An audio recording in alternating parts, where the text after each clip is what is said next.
Veja como é fácil ser membro apoiador do meu canal no YouTube, canal Marco Antônio Villa.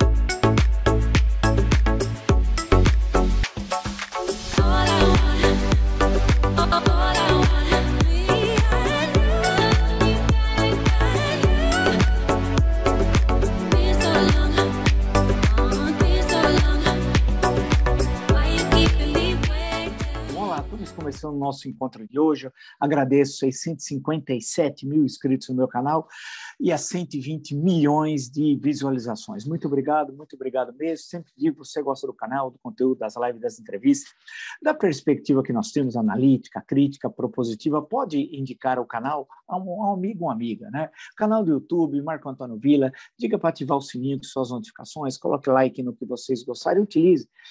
Como vocês muito bem fazem, a parte dos comentários. Temos aí tantas lives, entrevistas com 1.000, 2.000, 3.000 comentários, que mostram engajamento raramente visto. Basta consultar canais semelhantes ao meu e ver a participação de vocês. Agradeço, portanto, muito esse interesse de vocês. E lembro que, além de estar inscrito, você pode ser apoiador, membro apoiador do canal. O que quer ser membro apoiador do canal? É apoiar o jornalismo independente, de qualidade, plural, republicano e democrático. No ano, nem preciso dizer, decisivo para a nossa história. Tem duas formas, você escolhe a que você considera melhor.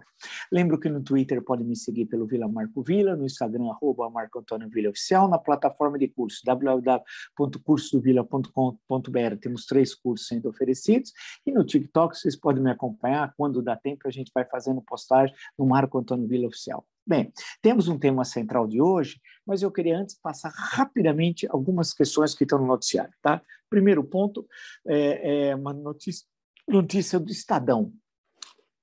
Empresários pedem doações para Bolsonaro em nome de Flávio e Valdemar.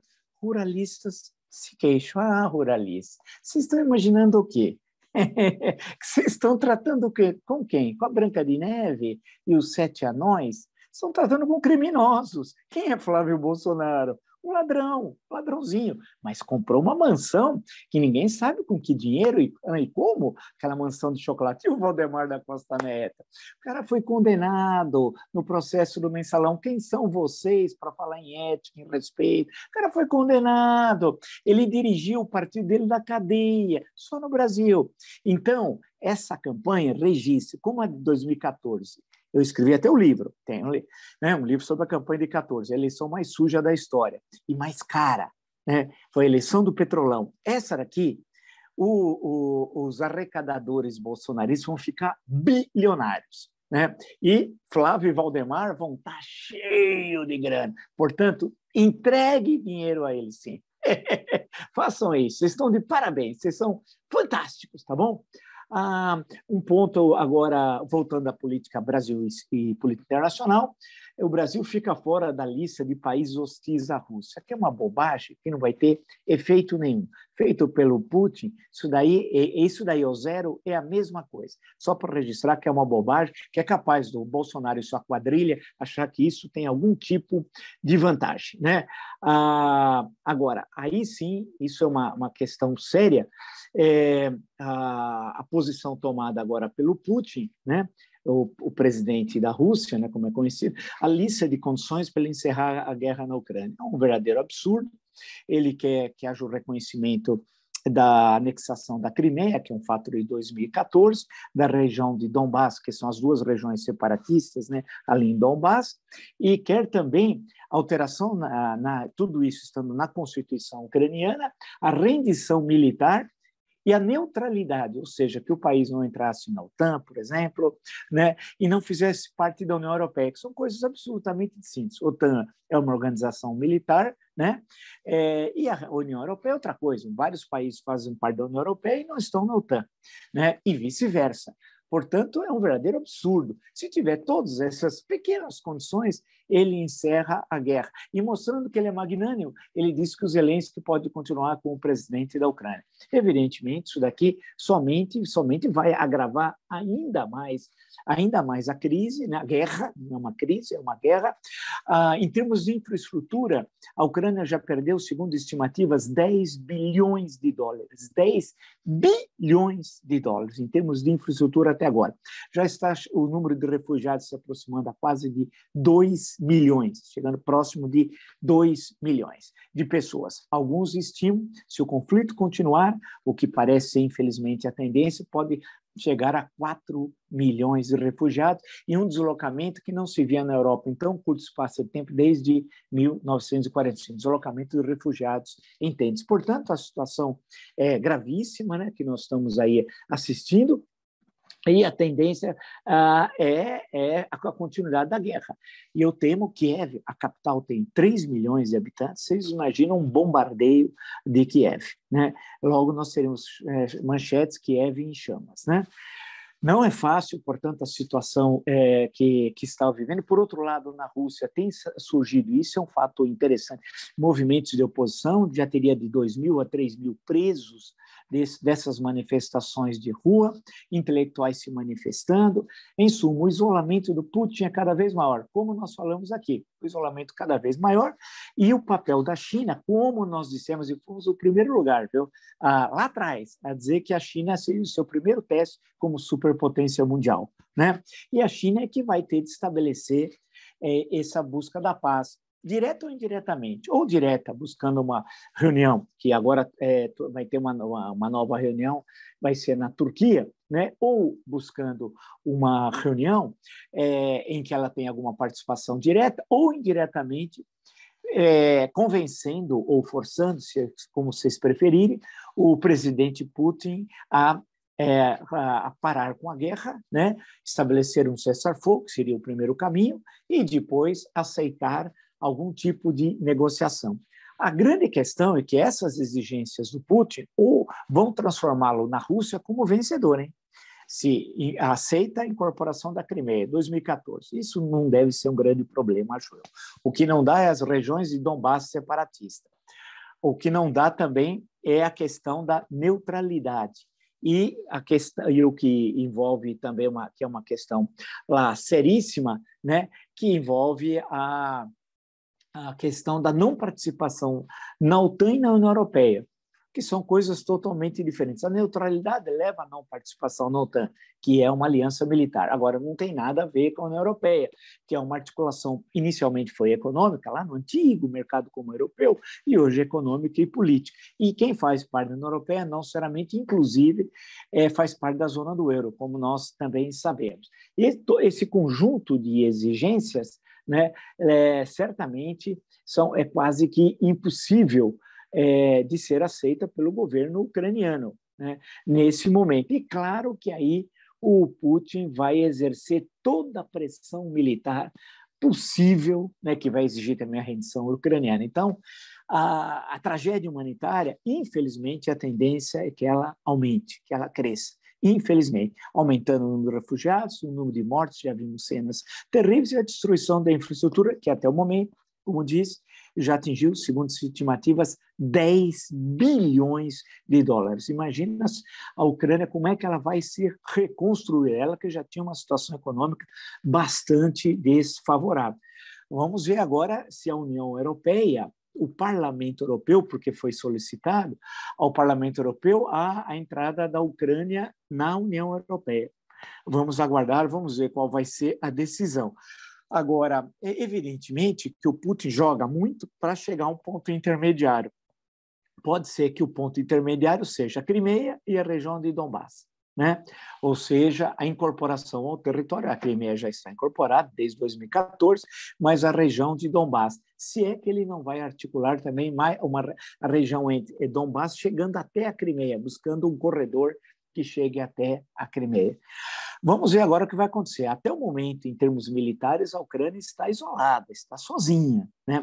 Foi feito agora, inclusive, um chamamento internacional da vinda de voluntários, o que eu acho extremamente perigoso, que isso não vai alterar em nada a situação militar ucraniana, né?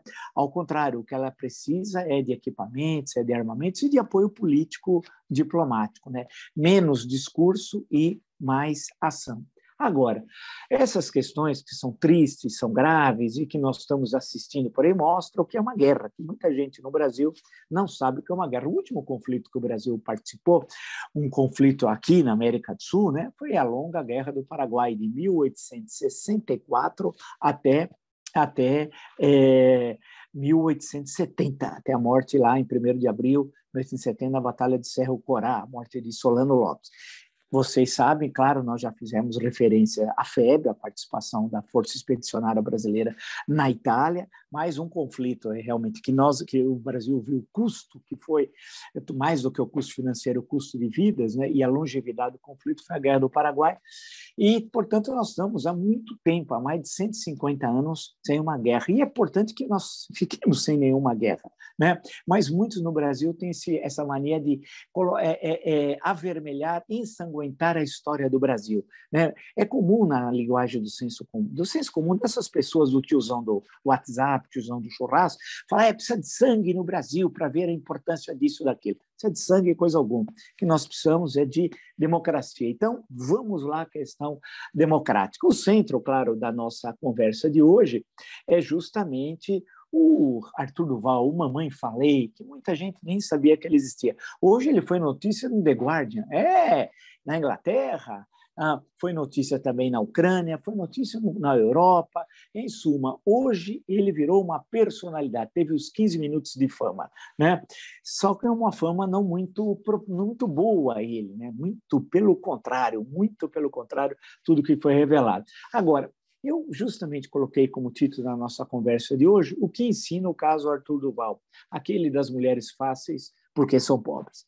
O que ensina? O que aconteceu? O que nós podemos ir adiante? Além de tudo que nós sabemos dos áudios, as tentativas de justificativa deles são pavorosas, né? Agora colocou também uma senhora lá do MBL para dizer, coitado, ele está sofrendo um linchamento. Não está sofrendo um linchamento coisa alguma, né? A questão toda é... E aí nós começamos a ver, a entender um pouco o Brasil, como o Brasil ainda é um país violento, né? No cotidiano, muitas vezes é aquela violência invisível, como manifestada em ações, em palavras, em reações, né? Que muitas vezes não são externalizadas publicamente, como a marca do racismo. Não é acidental que tudo isso ocorra no país que mais tarde aboliu a escravidão, no mundo ocidental, né?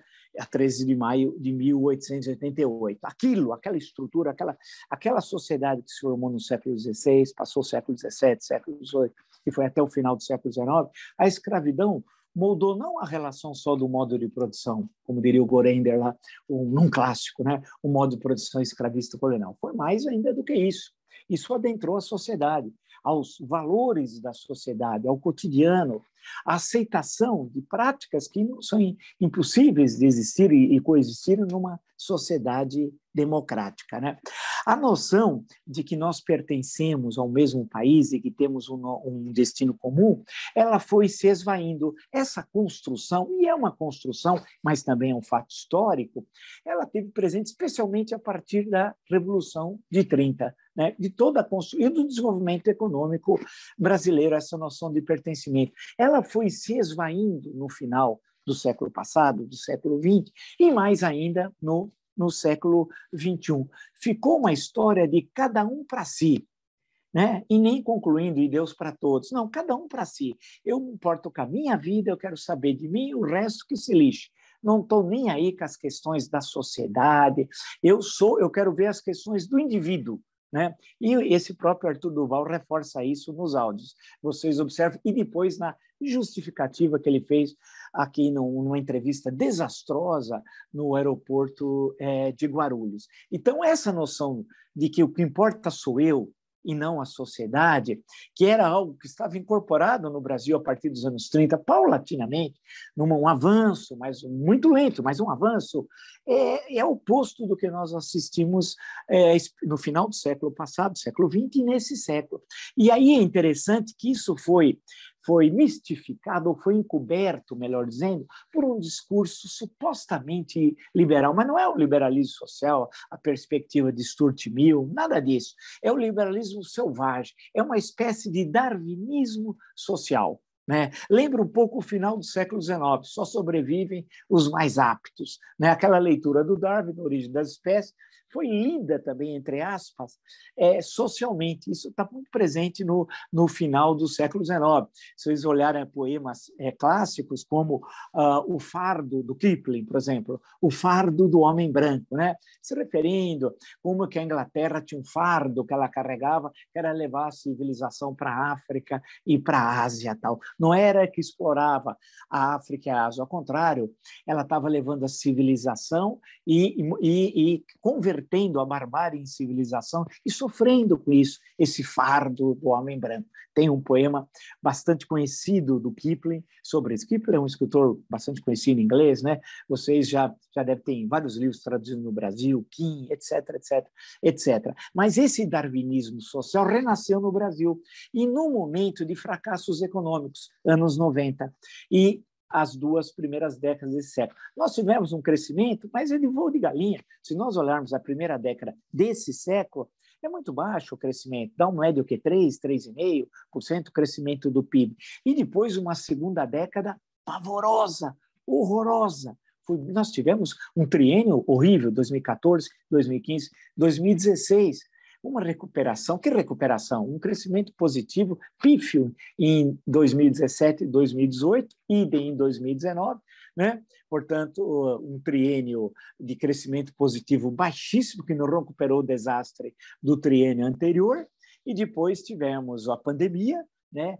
E o desastre que foi em 2020, e em 2021 não conseguimos ter uma recuperação sólida, o tal em V, isso não ocorreu. E em 2022, agora, né, pelo quadro internacional, a estimativa é de crescimento zero, os otimistas falam em mais 0,5 e os realistas em menos 0,5. Ou seja, essa noção de darwinismo social, de cada um por si e a sociedade que se lixe, ela ficou paralela ao desastre econômico e foi fortalecendo essa ideia, especialmente entre os setores desorganizados, o fracasso também dos sindicatos, né? A perda de representação sindical, os partidos políticos que perderam a comunicação com a sociedade, as universidades que perderam o contato com a sociedade. Em suma, todos na sociedade civil, especialmente, mas não só essa tríade, né, universidade, que sempre foi importante. Veja a campanha pelo ensino público e gratuito nos anos 1950, 1960, 1970, 1980, né, quando a universidade estava viva e a vinculação com a sociedade brasileira. Perdeu-se essa ponte, né? Os partidos políticos, cada vez mais fábricas de voto e de interesse de indivíduos, mais de 3 dúzias de partidos políticos, 3 dúzias, como se nós tivéssemos 36 ideologias. Evidentemente que não há, né? São, na verdade, instrumentos para ganhar dinheiro e manter uma casta ali no poder partidário e buscando saquear a estrutura de Estado, tanto das prefeituras, dos estados, como do governo da União. Então, esse processo que foi se agravando e do cada um por si, e não houve um debate político ideológico. Perdeu-se espaço num bom debate político. O debate foi muito raso, não era nem debate político ideológico. A década anterior mostra isso, né?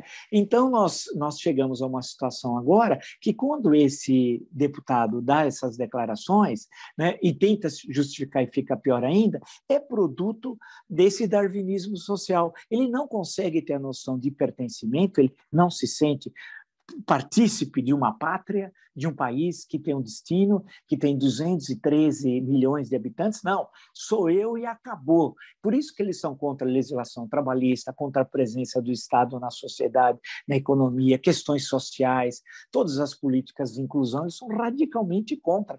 E aí eles pegam o que é de mais atrasado nos Estados Unidos, que é uma potência. Quando a gente fala decadente, não é decadente assim, mas ela vai perdendo presença no mundo, basta ver os últimos acontecimentos. E você tem uma potência econômica ascendente, que nessa década será o principal PIB do mundo, a China, e que será também uma grande potência militar. Ainda não é, ainda à frente dela está os Estados Unidos. Aqui está a Rússia, mas ela logo deve ultrapassar a Rússia e se aproximar dos Estados Unidos. É esse o cenário. E esse darwinismo social, cada vez mais reacionário, incrustou na sociedade brasileira. Né? É um discurso ressentido, rancoroso, né?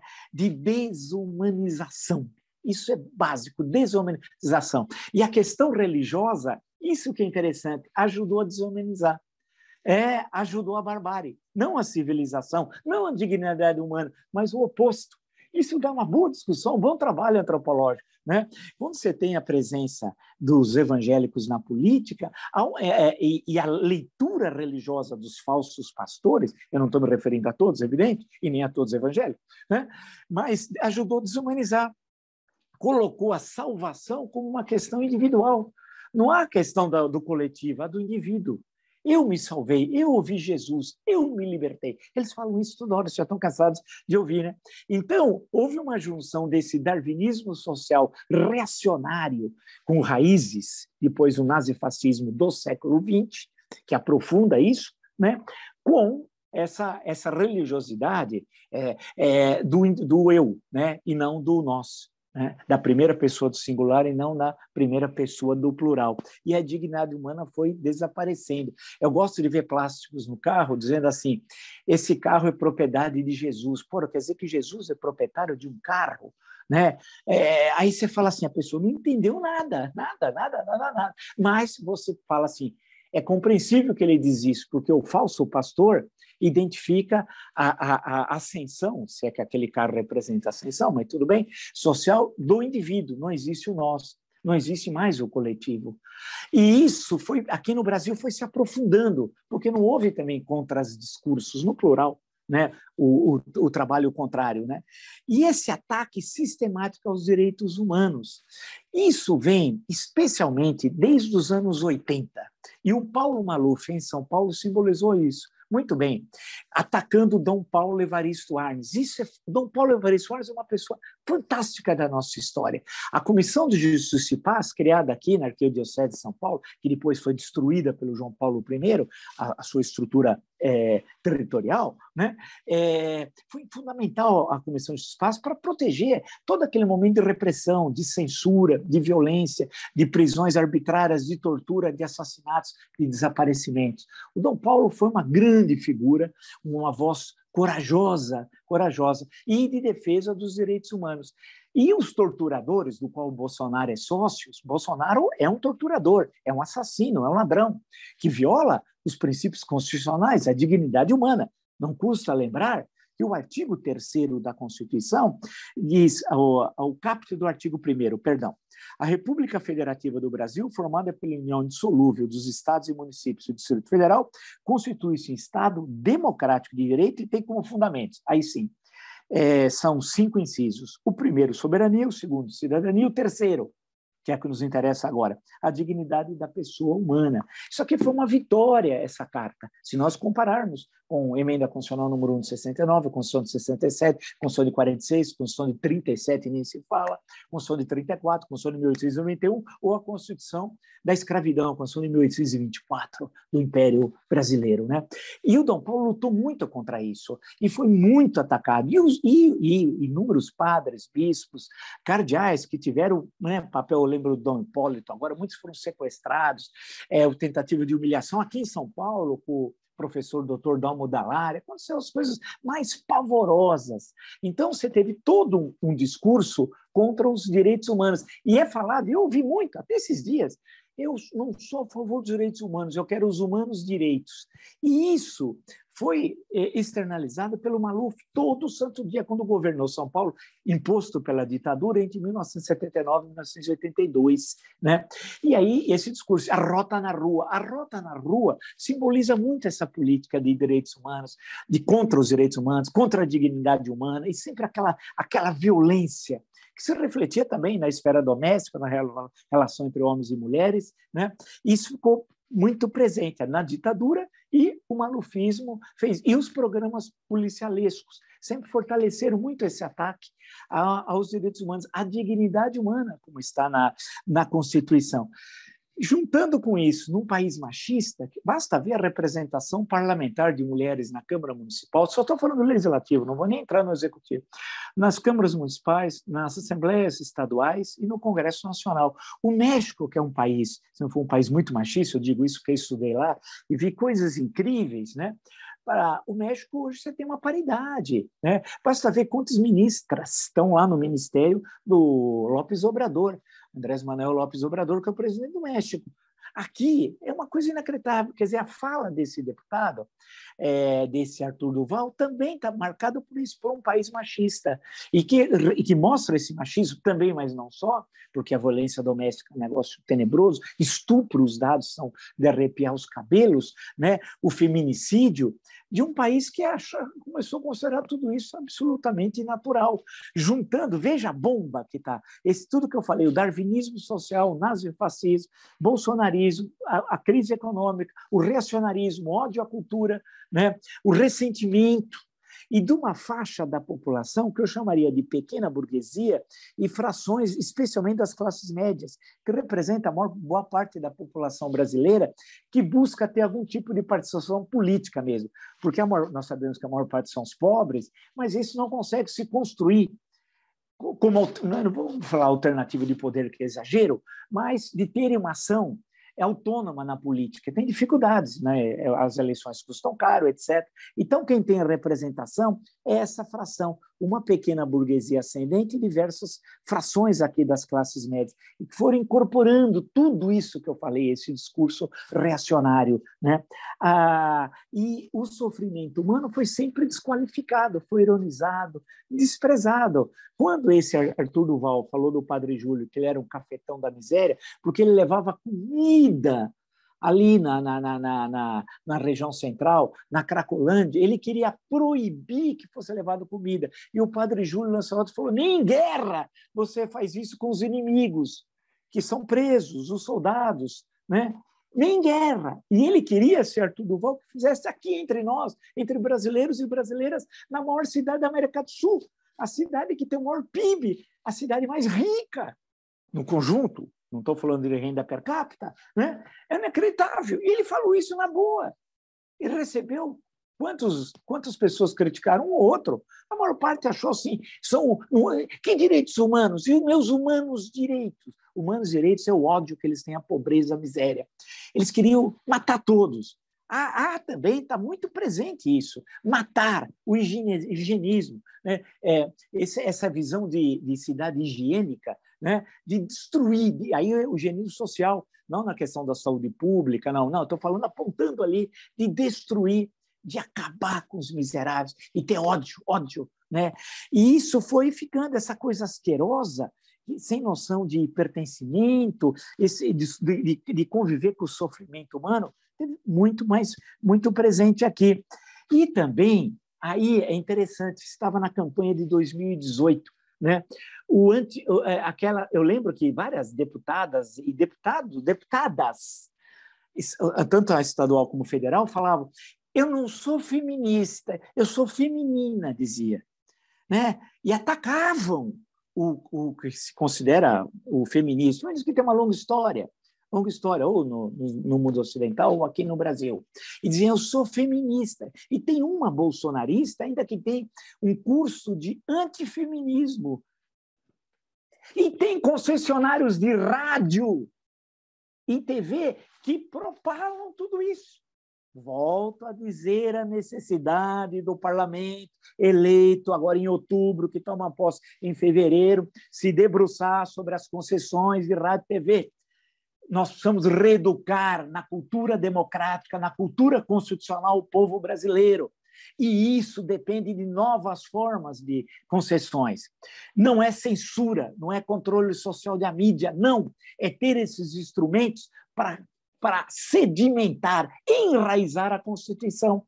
Porque aqui não tem Arthur Duval, aqui não tem Paulo Maluf, aqui não tem essas deputadas aí que faziam um discurso machista, dizendo que eram antifeministas, ou dizendo eu sou feminina e não feminista, reacionária, né? E muitas depois foram agredidas, e nós sabemos, né? Nós sabemos. O arquivo, por isso que agora não pode dizer que não disse, está tudo registrado. Está tudo registrado, né? Então, você tem tudo isso que eu falei, é um mix, é uma junção de tudo isso, que pode explicar o caso Arthur Duval. Eu fiz questão aqui de colocar, eu vou voltar uma... O nazifascismo brasileiro, em seus diferentes matizes, sempre foi e é inimigo dos direitos humanos. Inimigo. Então, quando alguém falar eu sou a favor dos humanos direitos, ele tem raiz nazifascista. Pode ser até uma boa pessoa, uma pessoa conhecida sua, tal, mas é uma pessoa ingênua, então, que incorporou um discurso que ela nem está entendendo que é contra ela mesma, muito mais quando for uma mulher. O discurso contra os direitos humanos teve em Paulo Maluf, ainda nos anos 1980, um importante vocalizador e nos programas policialescos, um instrumento de popularização. Lembra? Gente boa na rua, bandida na cadeia, campanha de 1986. Aqui em São Paulo, eles passavam com uma jaula e um suposto bandido, como se fosse Irmãos Metralha, dentro, e a musiquinha tocava. E teve um sujeito de programa policial que teve uma votação para deputado estadual fantástica aqui. Então, isso que eu estou dizendo, faço questão de voltar a ler. O discurso contra os direitos humanos teve em Paulo Maluf, ainda nos anos 1980, um importante vocalizador e nos programas policialescos, um instrumento de popularização, especialmente entre os mais pobres, justamente aqueles mais atingidos pela violência privada e estatal. O machismo, a misoginia e o sistemático ataque à dignidade humana são componentes do discurso e da ação do extremismo no Brasil. A punição, Arthur Duval, é mais que necessária. A cassação do mandato parlamentar será pedagógica. Será pedagógica. Daí que eu queria finalizar a nossa conversa de hoje e elogiar o documento da OAB aqui de São Paulo. Está tendo a manifestação, eu li o documento, são 12 páginas, li no Fausto Macedo, que sempre também é indispensável vocês passarem pelo Fausto Macedo, que está hospedado no Estadão, né, o blog do Fausto Macedo, e eu li o documento, brilhante o documento, perfeito, está corretíssimo, né? Então, toda análise feita foi fantástica, foi perfeita. E agora exigindo, né, entregando essa representação ao presidente da Assembleia Legislativa e exigindo a cassação e com as assinaturas de todos os deputados, pela informação que eu recebi. E o documento, assinado primeiro pela presidente da OAB aqui de São Paulo, a doutora Patrícia Vanzolini, né? O Ricardo Vita Porto, presidente da Comissão Eleitoral da OAB São Paulo, e a Priscila Kemi Beltrame, presidente da Comissão de Direitos Humanos, e assinado e depois endossado pelas deputadas estaduais de São Paulo. Esse documento é importantíssimo, mas muito importante, porque tudo isso a gente tem de entender, porque muitas vezes explode, né, a indignação. A indignação é o primeiro passo. Tudo bem você ter ficado indignado, sinal que você incorporou os valores democráticos.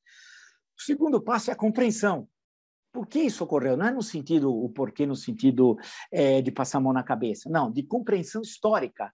Né? Por que isso ocorreu? Porque nós temos essa história precedente que eu fiz um resumo anteriormente. Quais são os caminhos para enfrentar isso daí? É mostrar que há um problema e enraizar os valores constitucionais, que passa por muitos caminhos. Um deles, a questão das concessões de rádio e TV, passa a estudar a Constituição nas salas de aula, no ensino fundamental, no ensino médio, no ensino universitário, no ensino das polícias militares, no ensino das universidades, do Exército, das Forças Armadas em geral, Marinha Aeronáutica, né? De debatermos essas questões, de publicizar tudo isso, né? Imagina fazer uma discussão dessa em horário nobre? Que maravilha, que coisa fantástica! Sendo assim, esse caso aqui, ele pode nos ensinar muita coisa, além do repúdio, além da indignação, além da cassação, que é ser pedagógico e nós construirmos, portanto, um outro Brasil.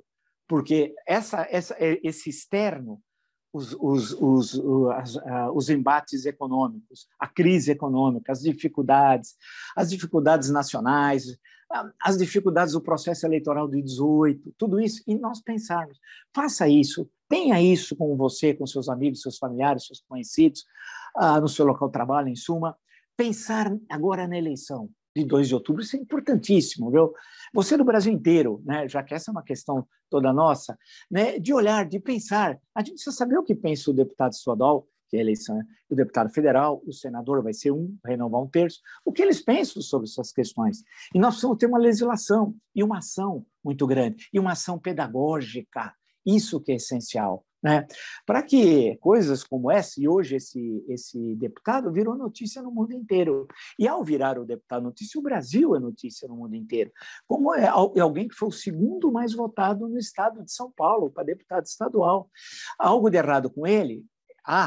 E ele tem de ser reeducado. Sim, mas há algo muito pior com os eleitores que votaram nele. Claro que muitos eleitores hoje estão com vergonha, não tem qualquer empatia com esse tipo de ação que o deputado estava fazendo lá na Ucrânia, né? Os 4 áudios mostram muito bem isso. E também para esses eleitores, é pedagógico tudo o que ocorreu. Mas o Estado de São Paulo tem de pensar bem. E veja que, para federal, o mais votado sequer mora aqui, sequer mora em São Paulo. Que se eu falasse isso no passado da história paulista, seria um escândalo, mas a pessoa não tem qualquer vinculação com aqui, não está nem aí com as questões do Estado de São Paulo e foi, na última eleição, mais votado. Bem, mas para não perdermos o nosso fio da meada, que hoje é esse Arthur Duval, que não é linchamento, isso, viu, importante? Eu vi uma senhora do MBL dizendo que está correndo linchamento, não. Não. Isso é uma discussão política. Isso que é discussão política. Não é aquela discussão, muitas vezes, de quem rouba, quem faz. Tudo bem, a discussão da corrupção é importante, mas você precisa politizar a discussão da corrupção, né? Senão vira uma coisa vazia, né? Precisa discutir um pouco mais isso. Que não basta eu prendo, arrebento. Como prende? Quem prende é por uma decisão judicial que não é executivo, né? Etc. Sabe aquele discurso que empobrece as contradições econômicas, sociais e políticas? Então, aqui não. E essa discussão não empobrece, ela coloca o dedo numa das grandes feridas nacionais. É isso, se você gostou dessa e tantas outras lives no meu canal, está inscrito entre os milhares, são mais de 657 mil. Muito obrigado. E mais de 129 milhões de visualizações. Pô, muito legal, muito obrigado. Indica um amigo, uma amiga. É canal do YouTube, Marco Antônio Villa, dica para ativar as notificações, que são o sininho, coloca os like no que vocês gostaram e utilizo, como vocês muito bem fazem, a página dos comentários, né? Seja também um membro apoiador do canal. Você está apoiando o jornalismo independente, de qualidade, plural, republicano e democrático no ano tão importante para a nossa história, para você, para nós, para todos nós, que é o ano de 2022. No Twitter, pode me seguir pelo Vila Marco Villa, no Instagram, @MarcoAntônioVillaOficial, na plataforma de cursos, www.cursosdovilla.com.br, lá tem 3 cursos que oferecemos, você escolhe lá, veja se você gosta, e por fim, quando dá tempo, nós também entramos no TikTok, no Marco Antônio Villa Oficial. E me lembro sempre o meu livro, porque tudo isso que eu estou falando está aqui, né? No que acabou de sair, saiu no final do ano passado, né? Um país chamado Brasil, a história do Brasil do descobrimento ao século XXI, em que tudo isso que eu falei passa, porque as raízes históricas explicam esses 4 áudios. É isso, nos encontramos amanhã. Até!